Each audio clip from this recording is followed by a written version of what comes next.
上のはずの夜行列車降りた時から青森駅は雪の中、北へ帰る人の群れは誰も無口で海なりだけを聞いている。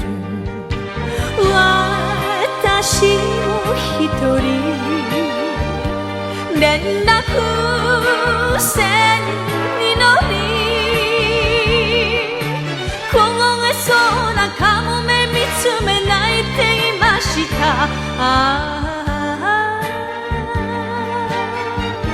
津軽海峡冬景色、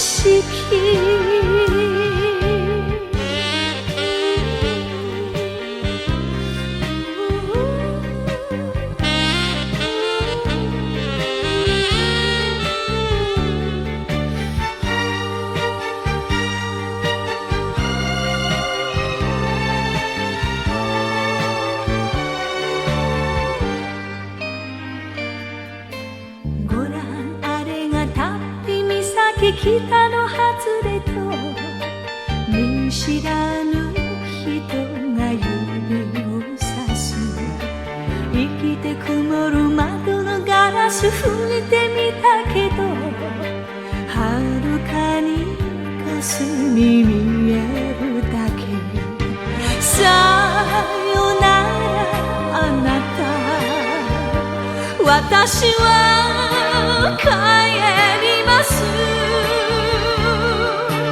風の音が胸をゆするだけとばかりに、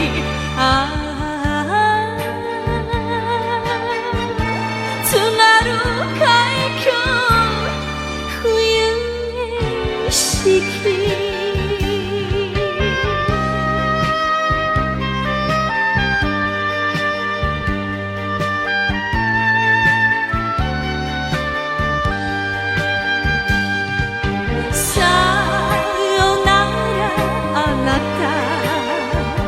私は帰ります。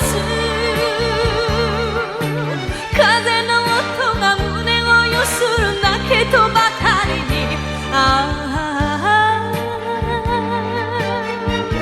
津軽